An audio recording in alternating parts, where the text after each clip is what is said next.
I stood by the window, the moonlight casting a ghostly glow on the living room floor, its pale light unable to chase away the shadows that clung to the corners of the room. The clock on the mantel ticked relentlessly, each second a sharp reminder of the lateness of the hour. It was past midnight, and Emily had not returned. Again. The room was steeped in silence, save for the occasional creak of the old house settling like it was groaning under the weight of my suspicions. The walls, adorned with faded photographs of happier times, seemed to mock me with their frozen smiles. Outside, the night was still, the quiet suburban neighborhood asleep, unaware of the turmoil brewing in my mind. I tried to distract myself, picking up a book from the coffee table, its pages dog-eared and well-thumbed. But the words blurred before my eyes, my thoughts relentlessly returning to Emily. Her excuses for these nocturnal escapades had grown thin, the details vague, and her eyes, once so open and warm, now shuttered and distant. Why can't I shake off this gnawing suspicion? What is she hiding from me, I thought, my gaze drifting back to the window. I remembered the first time I noticed the change. It was subtle at first. A missed dinner here, a canceled plan there, but soon it became a pattern, an enigmatic ritual she followed with religious fervor. She would leave as the sun set, her reasons always evasive, her goodbye kisses devoid of the passion that once ignited our love. The house felt empty without her, like a vessel devoid of its soul. The sofa where we used to cuddle and watch movies now seemed too vast and cold. The kitchen, once filled with the aroma of her cooking, now held only the scent of stale coffee and my solitary meals. I paced the room, my footsteps muffled by the thick carpet, each step a testament to my restlessness. The photographs on the wall seemed to watch me, their eyes following my every move. There was one of us in Paris, smiling under the Eiffel Tower, a snapshot of a time when the word infidelity was alien to our vocabulary. The tick-tock of the clock grew louder, more insistent, as if urging me to act. I could no longer live in this purgatory of doubt and half-truths. I needed answers, even if they shattered the fragile illusion of normalcy I clung to. That's when I made the decision. I would hire a private investigator, someone who could unravel the mystery that Emily had become. I pulled out my phone, its screen a sudden harsh light in the dim room. Scrolling through contacts, I found the number of Tom Reynolds, a private investigator recommended by a friend for discreet and thorough investigations. I hesitated for a moment, my finger hovering over the call button. This was the point of no return. Dialing this number would mean admitting to myself that my marriage was possibly a facade, that the woman I loved might be a stranger. With a deep breath, I pressed the button, the ringing of the phone shattering the silence of the night. The call connected, and a gruff voice answered. "Reynolds here." "Mr. Reynolds, my name is John.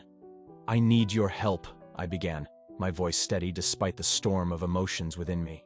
As I spoke, the moon drifted behind a cloud, casting the room into deeper shadows.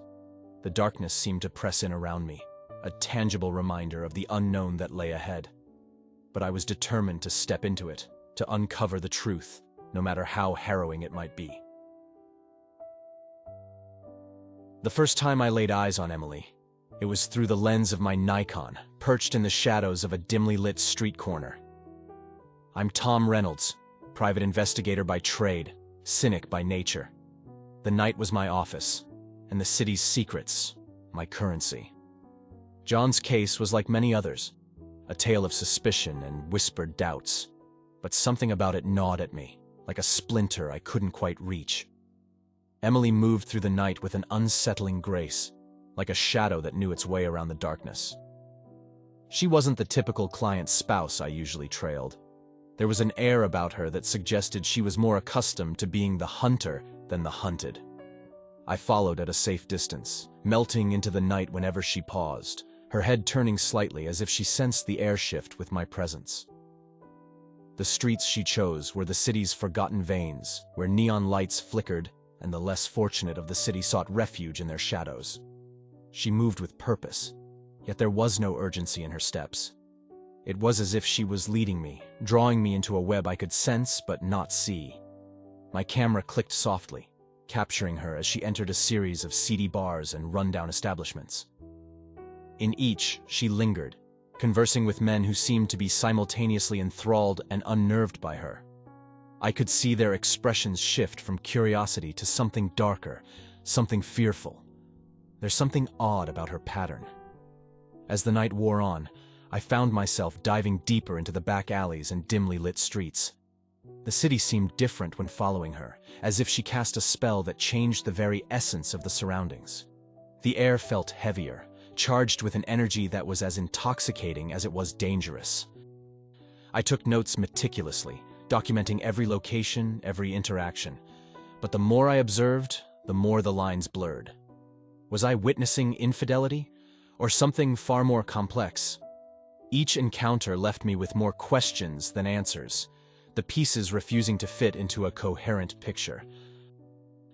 By the time the sky began to hint at dawn, a slate gray smudging the horizon, I retreated to my car, a nondescript sedan that had served me well in my years of surveillance. My hands were steady as I put away my equipment, but my mind was a whirlwind of thoughts.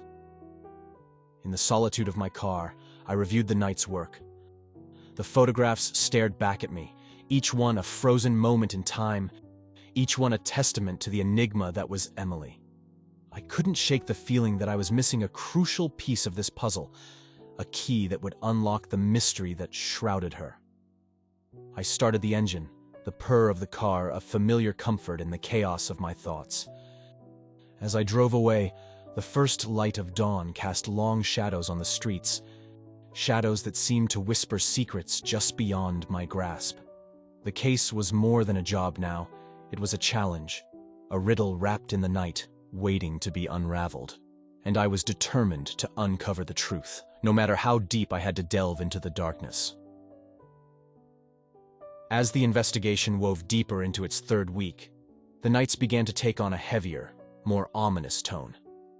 I had seen enough infidelity cases to last a lifetime, but this one was different. It gnawed at me as a mystery that seemed to defy the ordinary rules of human behavior. Emily's pattern continued to baffle me. Her nocturnal wanderings led her through the city's underbelly, a maze of dimly lit streets and forgotten haunts. Each night, she would meet with different men, their faces a carousel of the lonely and the lost. But it was what happened after these encounters that deepened the enigma. Men would either disappear, leaving behind a trail of unanswered questions, or they would turn up again, changed. I interviewed a few of these individuals, their stories disjointed, filled with confusion and a sense of fear. They spoke of Emily with a mixture of awe and terror, their memories fragmented, as if recalling a dream too elusive to fully grasp. There's something I'm missing, I thought, as I sat in my car, the glow of the dashboard illuminating my notes. My eyes were drawn to a photograph of Emily, her smile enigmatic, her eyes seeming to hold a secret just out of reach. My surveillance became an obsession. I followed her through nights that turned into early mornings, the city's rhythm pulsing like a living creature around us. I watched from shadowed corners as she interacted with her nightly acquaintances, her demeanor always calm, almost detached, yet undeniably magnetic. There was an unsettling pattern to Emily's movements, a choreography that seemed to be leading towards something inevitable and ominous. Sleep became an afterthought, my dreams invaded by the haunting image of Emily moving through the night. I would wake, my mind tangled in a web of half-remembered shadows, the line between reality and nightmare blurred. One night, as I followed her into an old, decrepit bar, the air thick with the smell of stale beer and forgotten dreams, I saw something that chilled me to the bone. A man, one of her companions, left the bar with a look of utter despair, his eyes hollow, his steps faltering. It was a look I had seen before, in the faces of those who had lost everything. I drove home that night, the city's neon lights streaking past me like phantoms. My mind raced with questions, each more unsettling than the last. Can the truth be as horrifying as the shadows it hides in? Am I chasing a phantom or something far more tangible? I pondered, the weight of the unknown pressing down on me. As the city gave way to the first light of dawn, I knew one thing for certain. This investigation was leading me down a path from which there might be no return, into a darkness that was as compelling as it was terrifying.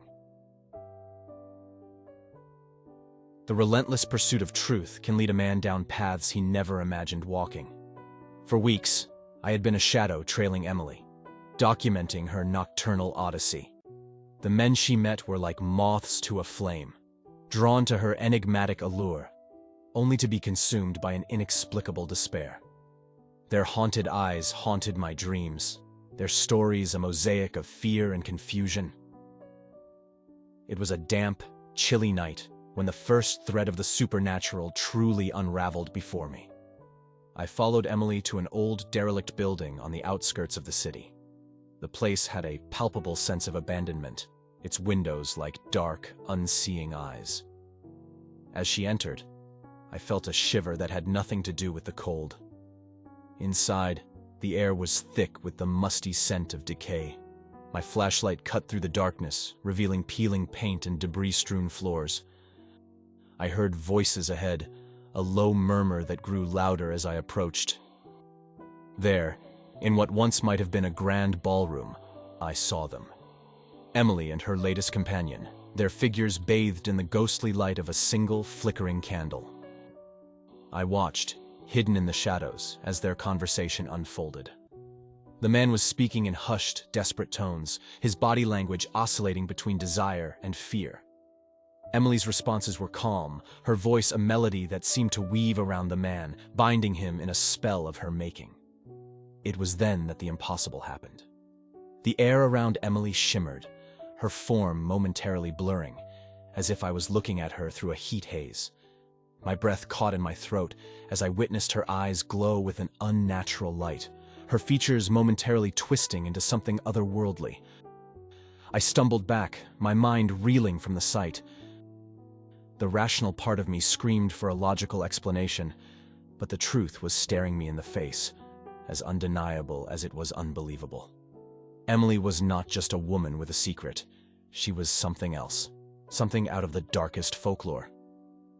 I retreated from the building, my heart pounding, the revelation echoing in my mind like a tolling bell. The pieces of the puzzle clicked together, forming a picture that defied logic. Emily was a succubus, a creature of myth, feeding not on the flesh but on the very essence of those she ensnared. The following days were a blur of research and restless thoughts. But with the revelation came a creeping dread. I was dealing with something far beyond the scope of my usual cases. This was a world of shadows and whispers, where the line between the real and the unreal was blurred beyond recognition. I had to face Emily, to reveal her true nature, not just to unravel the mystery for John, but to satisfy the burning need for truth that had consumed me. Armed with my knowledge and a deep, unsettling apprehension, I set out into the night. The city felt different, as if aware of the impending showdown. The streets were eerily quiet, the usual cacophony of urban life muted as if in anticipation. I stood before the dilapidated building where I'd last seen Emily. This was it, the culmination of weeks of shadowing, of delving into the abyss of the unknown. My heart was a drumbeat in my chest, each thud echoing the gravity of what I was about to face. I pushed open the creaking door, stepping into a darkness that seemed to swallow the light whole. My flashlight pierced the gloom, revealing a hallway lined with peeling wallpaper and littered with debris, a fitting entrance to a den of nightmares. As I made my way through the desolate corridors, the silence was oppressive, as if the building itself was holding its breath. The air was cold, carrying a faint, unplaceable odor that made my skin crawl. I could feel the weight of unseen eyes upon me, tracking my every move. I found her in what was once a grand ballroom, now a shadow of its former splendor. Emily stood in the center, her back to me, a solitary figure amidst the decay. The flicker of candles cast eerie shadows across the walls, painting a macabre scene. "Emily!" I called out, my voice steady despite the pounding of my heart. She turned slowly, her eyes meeting mine. There was a chilling beauty to her, a deadly allure that was both mesmerizing and terrifying. Her smile was a predator's grin, full of dark promises and hidden fangs. "Tom, you've been a persistent shadow," she said, her voice a melody that belied the danger it cloaked. "But you should not have come here." I steadied my resolve, remembering the tales of succubi, the lore that had become my armor against the darkness. "I know what you are, Emily. I know what you've done." Her laughter was a sound that chilled the blood, a symphony of madness and malice. "And what will you do with that knowledge, detective?" she taunted, her form beginning to shimmer, the air around her rippling like disturbed water. It was then that the true horror revealed itself. Emily's form twisted, her features elongating into a grotesque parody of human beauty. Her eyes glowed with an unholy light, her skin taking on a deathly pallor. She was the embodiment of nightmares, a creature of ancient evil. The confrontation was a blur of primal fear and desperate survival. Emily was a force of nature, her attacks a whirlwind of claws and teeth. The room was filled with the sounds of our struggle, grunts, crashes, the tearing of fabric. Blood, my blood, painted crimson arcs in the air, splattering against the faded grandeur of the walls. I fought with everything I had, but it was like battling a tempest. Emily's strength was inhuman, her ferocity unmatched. I felt her talons rake across my flesh, each strike a searing line of agony. In the end, it was not a battle I could win. Emily's final blow sent me crashing to the ground, my body broken, my vision dimming. As I lay there, the life ebbing from my wounds, I saw her loom over me, a conqueror reveling in her victory. "So ends the tale of the detective who knew too much," she whispered, her voice a death knell in the silent room. My last thoughts were not of fear or pain, but of regret. Regret that I would never reveal the truth to John, that the horror of Emily would continue unchecked. As darkness claimed me, the sound of Emily's laughter was the final note in the symphony of my life, a haunting melody that echoed into the void.